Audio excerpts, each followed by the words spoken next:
আসসালামু আলাইকুম প্রিয় দর্শক মণ্ডলী, আপনারা দেখছেন দৈনিক প্রদীপ শিকার নিয়মিত আয়োজন।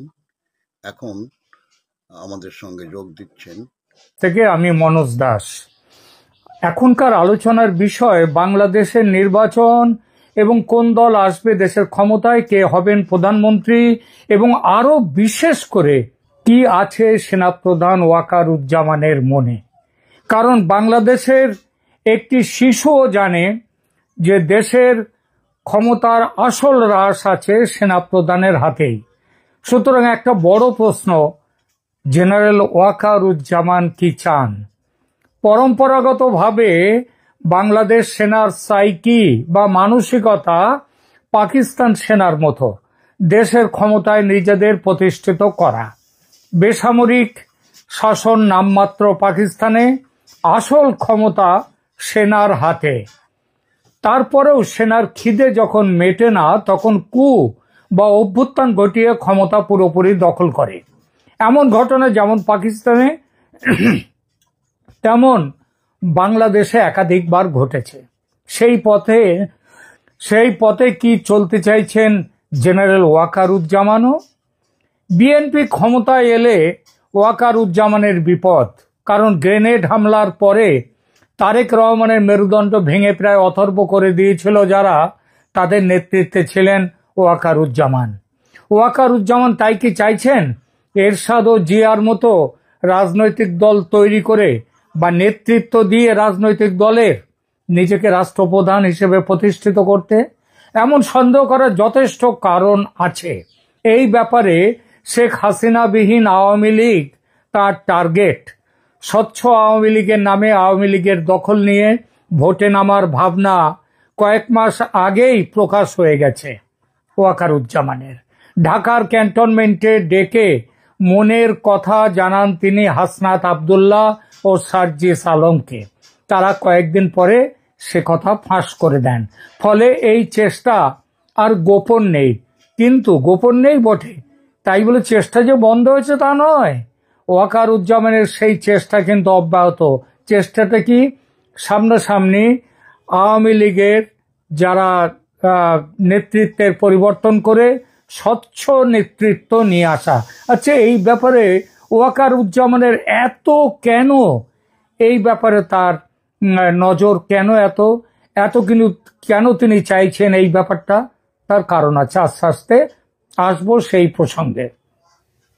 দেখুন, আওয়ামী লীগের কয়েক মাস পরে আপনারা সবাই দেখতে পাচ্ছেন যে বাংলাদেশে আওয়ামী লীগের সাম্প্রতিক ঝটিকা মিছিল শুরু হয়েছে, এবং সেটা শুরু হয়েছে বিরাট ভাবে। এক এক জায়গায় ছোট্ট করে 2-5 জন এসে একটা মিছিল করে জয় বাংলা বলতে বলতে চলে গেল, শেখ হাসিনা জিন্দাবাদ করতে করতে চলে গেল। ব্যাপারটা তা আদৌ নয়। ঝটিকা মিছিল ক্রমশ বড় হচ্ছে, হাজার হাজার মানুষ আসছে সেখানে, আর পুলিশ বা সেনার তরফ থেকে কোনো বিরোধিতা করা হচ্ছে না, কাউকে ধরা হচ্ছে না। প্রথমে একদিন বোধহয় 7 জনকে ধরা হয়েছিল, তাদের ছেড়েও দেওয়া হয়ে গেছে। তো এরা সেনা কিংবা পুলিশ কোনো বিরোধিতা করছে না। যত দিন যাবে তত আওয়ামী লীগের নৌকার মিছিল বাড়বে সেনাপ্রধানের সহযোগিতায়। ডাকসু ও জাকসুর নির্বাচনে জামায়াতের বিরাট জয় হয়ে গেছে ইতিমধ্যে, ও বিএনপির চরম পরাজয়। এই জামাতের জয় এবং বিএনপির পরাজয় দেশের রাজনীতির মানচিত্র আমূল বদলে দিয়েছে। আর এই বদলে যাওয়া মানচিত্রে দেশের পরিস্থিতি ওয়াকারুজ্জামানকে আরো আশান্বিত করেছে। আগেই বলেছি, বাংলাদেশের সামরিক বাহিনীর মানসিকতায় পাকিস্তান সেনাবাহিনীর ধাঁচ, যেখানে দেশের ক্ষমতা নিয়ন্ত্রণে সেনাবাহিনীর মুখ্য ভূমিকা। পাকিস্তানের সেনাবাহিনী বেসামরিক শাসনের পর্দার আড়ালে ক্ষমতা ভোগ করে, তারপরও ক্ষমতা পুরো দখলের অভিজ্ঞতা বারবার হয়েছে। বাংলাদেশেও এরকম ঘটনা ঘটেছে। জিয়াউর রহমান, হুসেন মোহাম্মদ এরশাদ এই পথে গিয়েছেন। ওয়াকারুজ্জামানের পরবর্তী রাজনৈতিক পরিকল্পনাও এই পথেই যেতে পারে। নিজেকে রাজনৈতিক নেতা হিসেবে প্রতিষ্ঠিত করার সম্ভাবনা তার আছে, তবে আগের গুলোর থেকে এবারের পার্থক্য আছে। আগে তারা সেনাপ্রধান হয়ে রাষ্ট্র ক্ষমতা সামরিক কু করে ক্ষমতা দখল করে তারপরে রাজনৈতিক দল তৈরি করেছেন। এবার এখন কিন্তু সেনাপ্রধান ওয়াকারুজ্জামানের হিসাবটা আলাদা, কৌশলটা অন্যরকম। 2024 সালের জুনে সেনাপ্রধান হিসেবে দায়িত্ব নেয়ার পর থেকেই ওয়াকারুজ্জামান দেশের রাজনৈতিক পরিস্থিতিতে এক গুরুত্বপূর্ণ ভূমিকা পালন করছেন। তিনি বারবার বলছেন, তিনি যখন 2024-এর 5 আগস্ট তিনি বলেছিলেন দেশের জানমাল রক্ষা করার দায়িত্ব নিজের কাঁধে তিনি নিচ্ছেন, যদিও পরে তিনি নিজের কাঁধে রাখেননি, সেটা দিয়ে দিয়েছেন একে আমাদের উনি যে আছেন আমাদের প্রধান উপদেষ্টা মোহাম্মদ ইউনূসকে দিয়ে দিয়েছেন। তাহলে কেন দেননি? কিন্তু মনের ইচ্ছা ছিল কিন্তু পুরো, কিন্তু নেননি তিনি। দায়িত্ব তখন দিয়ে দিয়েছিলেন, ভেবেছিলেন অপরচুন মোমেন্ট এখনো আসেনি, সেটা আসবে।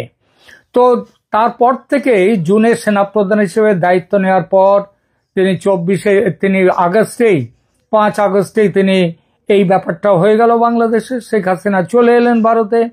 তারপর 2025 সালের মে মাসে তিনি বললেন যে অন্তর্বর্তী সরকার হিসেবে মোহাম্মদ ইউনূসের নেতৃত্বাধীন সরকারকে ডিসেম্বরের মধ্যে চূড়ান্ত নির্বাচন করবার জন্য চূড়ান্ত সময়সীমা দিলেন।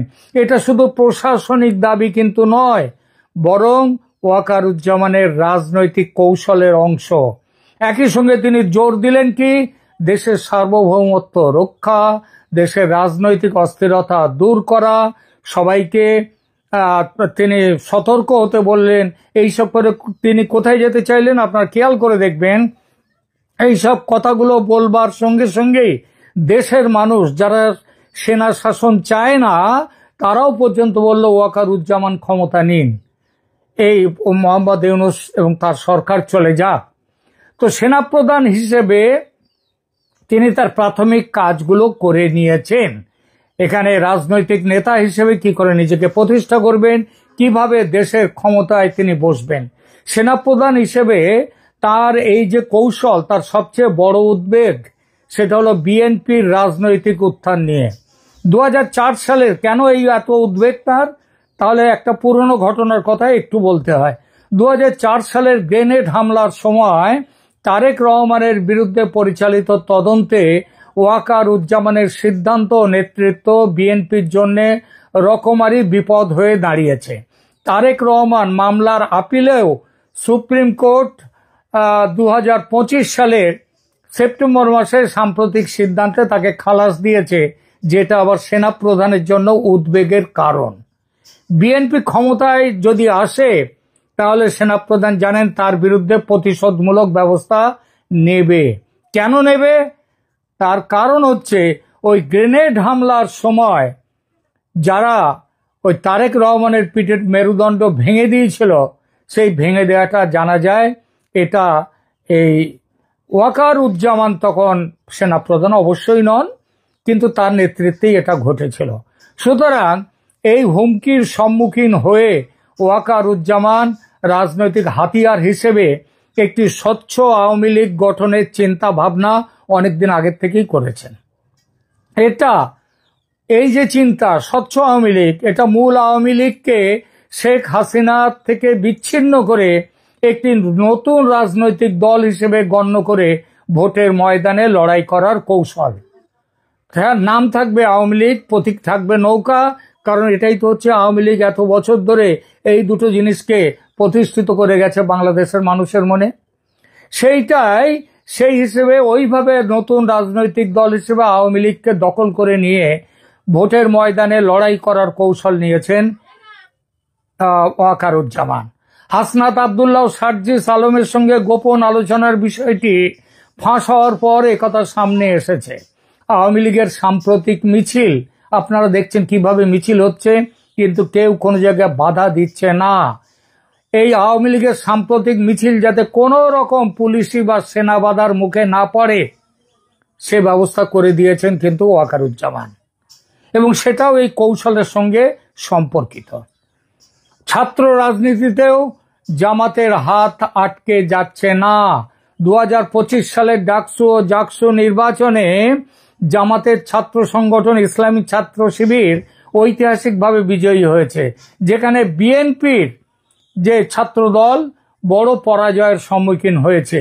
এই ফলাফল ওয়াকারুজ্জামানের রাজনৈতিক সম্ভাবনাকে আরো শক্তিশালী করেছে। কারণ বিএনপি পিছিয়ে গেছে, যাদেরকে এতদিন বলা হচ্ছিল যে ক্ষমতার সবচেয়ে বড় দাবিদার, তারা পিছিয়ে গেছে।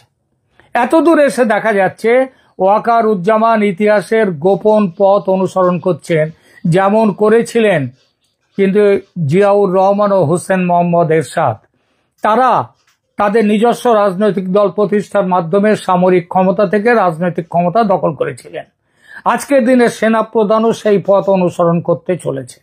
তবে একটি পার্থক্য, ওই যে বললাম যে তারা ক্ষমতায় বসে রাজনৈতিক দল করেছিলেন, আর ওয়াকারুজ্জামান তিনি রাজনৈতিক দল তার আগের থেকে গোপনে তিনি করছেন, আড়ালে তিনি করছেন, কিন্তু তার আগে তিনি সেনাপ্রধান হিসেবেই তিনি কিন্তু ক্ষমতার দখল নিতে চাইছেন সেনাপ্রধান হিসেবেই। আমরা জানতে পারি যে ওয়াকারুজ্জামান দেশের রাজনৈতিক অস্থিতিশীলতাকে সমাধান করার উদ্দেশ্যে অন্তর্বর্তী সরকারের সমর্থন করেছেন এবং গণতন্ত্রের পথে দ্রুত এগোনোর কথাও তিনি বলেছেন। কিন্তু তার রাজনৈতিক উচ্চাভিলাষ ভবিষ্যতে দেশের গণতন্ত্রকে প্রভাবিত করার এক অনিবার্য সম্ভাবনার মুখে এনে দাঁড় করিয়ে দিয়েছে এবং এই সম্ভাবনা অত্যন্ত ব্যাপকভাবে এই মুহূর্তে ওয়াকারুজ্জামানের কৌশল, যেটা সেই কৌশলের অনুকূলে। কিভাবে ওয়াকারুজ্জামান তার স্বপ্ন কৌশলকে সফল করবেন? আওয়ামী লীগ দলকে কার্যত নিষিদ্ধ করা এবং দলের সমস্ত উচ্চ নেতৃত্ব নির্বাসনে থাকার ফলে ওয়াকারুজ্জামান এক অভূতপূর্ব সুযোগ পেয়েছেন, যা এর আগে হোসেন মোহাম্মদ এরশাদ কিংবা জিয়াউর রহমান কেউ পাননি। সেই সুযোগ হলো দেশের ভেতর আওয়ামী লীগকে নিজের সুবিধা মতো ব্যবহার করার পরিস্থিতি, যেটা করতে চলেছেন এবং করা শুরু করে দিয়েছেন ওয়াকারুজ্জামান। আওয়ামী লীগের নেতৃত্ব আড়াল থেকে হাতে নেবার প্রস্তুতি কয়েক মাস আগেই শুরু করে দিয়েছেন ওয়াকারুজ্জামান। নির্বাচন যত এগিয়ে আসবে এই ব্যাপারটা তত খোলসা হবে। স্বচ্ছ আওয়ামী লীগ গঠনের করে তার নামে হাসিনাবিহীন এই আওয়ামী লীগ নির্বাচনে অংশ নেবে ও জিতবে, এটাও মনে রাখুন। আওয়ামী লীগের ব্যাপক জনসমর্থনের সঙ্গে সেনাবাহিনীর সাপোর্ট পেলে কে হারাতে পারবে আওয়ামী লীগের প্রার্থীদের? প্রার্থীরা নৌকা তরতর করে এগিয়ে চলবে। নির্বাচন জেতা পর্যন্ত ওয়াকারুজ্জামানের কৌশল হলো নির্বাচনে জেতা পর্যন্ত তিনি সেনাপ্রধান থাকবেন, যাতে সেনাপ্রধান হিসেবে থেকে এবং সামরিক অভ্যুত্থান ঘটাবেন না। তিনি সেনাপ্রধান হিসেবে থেকে তার যে দল হবে তখন আওয়ামী লীগ, স্বচ্ছ আওয়ামী লীগ, তাদেরকে তিনি সব রকমের সাহায্য করবেন। তারপর দল জিতলে এবং জিতবে সেটা বলে দিচ্ছে স্পষ্টভাবে, বিজয়ী সাংসদদের সিদ্ধান্তে তিনি দেশের প্রধানমন্ত্রী হবেন। শেখ হাসিনাকে দেশে ফিরিয়ে এনে যদি রাষ্ট্রপতি করেন তাহলেও অবাক হব না। এই পদ্ধতিতে বিএনপি, জামাত, মৌলবাদীরা হারলো, জিতল আওয়ামী লীগ। যদিও তার নেতৃত্বে শেখ হাসিনা নন, থাকবেন ওয়াকারুজ্জামান এবং তার নেতৃত্বে নতুন নেতৃত্ব যারা আসবেন তারা। প্রশ্ন হলো, এই ব্যবস্থা কি শেখ হাসিনা মানবেন? মানতে চাইবেন না অবশ্যই, কিন্তু না মেনে করবেন কি? সারা জীবন দেশের বাইরে থাকবেন যেমন এখন আছেন? শেখ হাসিনা প্রাজ্ঞ রাজনীতিবিদ, কথাটা কিন্তু মনে রাখবেন।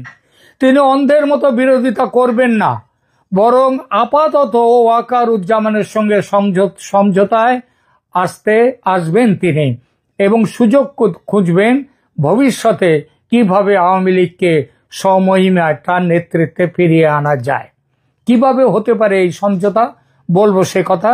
তবে তার আগে বলি কিভাবে জেনারেল ওয়াকার ক্ষমতা দখল করবেন, কিভাবে নব কলেবরের আওয়ামী লীগকে ক্ষমতায় আনবেন এবং নিজেকে প্রধানমন্ত্রীর আসনের কাছে পৌঁছে দেবেন। সহজ হিসাব, প্রথমত নতুন ও স্বচ্ছ আওয়ামী লীগের প্রার্থী নির্বাচন করবেন ওয়াকারুজ্জামান। নতুন দলীয় কমিটির দায়িত্বে বসাবেন নিজের বিশ্বাসভাজনদের, যাতে নির্বাচনের পর ক্ষমতা দখলের সমস্যা না হয়। দ্বিতীয়ত সেনাপ্রধান হিসাবে থেকে নির্বাচনী প্রক্রিয়াও নিয়ন্ত্রণ করবেন তিনি। যাতে তার দল অর্থাৎ আওয়ামী লীগের কোনো রকম অসুবিধে না হয় নির্বাচনে। তৃতীয়ত, এভাবে বৈধতার আবরণে দেশকে বাঁচাবার লক্ষ্য নিয়ে আওয়ামী লীগের নামে ক্ষমতা দখলের যে প্রচেষ্টা তিনি করবেন, আমি লিখে দিচ্ছি, দেশের মানুষের সমর্থন পেতে একদমই অসুবিধা হবে না, এবং এই পদ্ধতিতে আন্তর্জাতিক গ্রহণযোগ্যতা অর্জন করতেও অসুবিধা হবে না। কারণ জামাতের ওই ইসলামী এবং মৌলবাদী রাজনীতি, তাদের জঙ্গি সন্ত্রাসবাদী ব্যাকগ্রাউন্ড, এবং একই সাথে বিএনপির সেই একই সমস্যাগুলো, এর থেকে মুক্তি পথ পেতে এটা একটা কিন্তু বড় একটা কৌশল, এবং আন্তর্জাতিক গ্রহণযোগ্যতা বাংলাদেশের বাইরে থেকেও তার মিলতে তিনি পাবেন। ইতিমধ্যে দেখা যাচ্ছে যে সেনাবাহিনী রাজনৈতিক প্রক্রিয়ায় গভীরভাবে জড়িত। আওয়ামী লীগ নেতৃবৃন্দকে সেই আগস্টে আশ্রয় দেয়া এবং তাদের মিছিলে, বর্তমানে তাদের মিছিলে বাধা না দেয়া, এসবই হচ্ছে এই কৌশলের অংশ। নির্বাচনের আগে শেখ হাসিনার ফিরে আসার সম্ভাবনা, এই পরিপ্রেক্ষিতে ঠিক কতটা? শেখ হাসিনা কি এইভাবে যদি নির্বাচন হয় তাহলে সেই নির্বাচনের আগে তিনি দেশে ফিরবেন?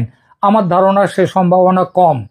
দেখতে হবে দেশে ফিরলে তার উপস্থিতি ওয়াকারুজ্জামানের পরিকল্পনার সহায়ক হবে কিনা। যদি বোঝেন ওয়াকারুজ্জামান যে তার শেখ হাসিনা দেশে এলে তার সুবিধা হবে, তিনি তাকে নিয়েও আসতে পারেন। তবে দৃশ্যত মনে হচ্ছে শেখ হাসিনা ফিরে এলে সুবিধা যেমন হবে, অসুবিধাও তার হবে, মানে ওয়াকারুজ্জামানের। কারণ তার দল হাইজ্যাক করবে ওয়াকারুজ্জামান, এটা শেখ হাসিনা সহজে মানবেন না। কিন্তু ওই যে বলেছি, না মেনে কি করবেন তিনি? একটা সমঝোতায় তাকেও আসতেই হবে। সেই সমঝোতা হলো ক্ষমতার ভাগাভাগি। শাসনতান্ত্রিক প্রধান বা প্রধানমন্ত্রীর পদে ওয়াকারুজ্জামান থাকলে নিয়মতান্ত্রিক প্রধান বা প্রেসিডেন্ট হিসেবে শেখ হাসিনার নাম প্রস্তাব করতেই পারেন ওয়াকারুজ্জামান। শেখ হাসিনাকে রাষ্ট্রপতি করার এই কৌশল, এই পরিকল্পনা কিন্তু অসাধারণ রাজনৈতিক বুদ্ধিমত্তার পরিচায়ক। শেখ হাসিনাকে রাষ্ট্রপতি করে ওয়াকারুজ্জামান মুজিববাদী ধারার ধারাবাহিকতার দাবি করতে পারবেন। মুক্তিযুদ্ধের পক্ষে দেশের যে বিরাট সংখ্যক মানুষ আছে, তাদের কাছে জামাত বা বিএনপির চেয়ে ওয়াকারুজ্জামান অনেক অনেক ভালো অপশন তাদের কাছে। ওয়াকারুজ্জামান এই পরিস্থিতিতে বাংলাদেশের বেস্ট অপশন। রাষ্ট্রপতি হিসেবে হাসিনা প্রতীকী ক্ষমতায় থাকবেন, আর প্রধানমন্ত্রী হিসেবে জেনারেল ওয়াকারুজ্জামান প্রকৃত নির্বাহী ক্ষমতার অধিকারী হবেন। আন্তর্জাতিক গ্রহণযোগ্যতা, আগেই বলেছি, ভারত সহ আন্তর্জাতিক সম্প্রদায়ের কাছেও এটি একটি সমঝোতামূলক সমাধান হিসেবে উপস্থাপন করা যাবে। কিছু চ্যালেঞ্জ অবশ্য আছে। বিএনপি জামায়াতের একটা প্রতিরোধের সামনে পড়তে হতে পারে, কিন্তু সেনাপ্রধান ওয়াকারুজ্জামান সেনা তার ক্ষমতায় থাকাকালীন তাতে বিরাট কিছু অসুবিধে তার কেউ করতে পারবে না।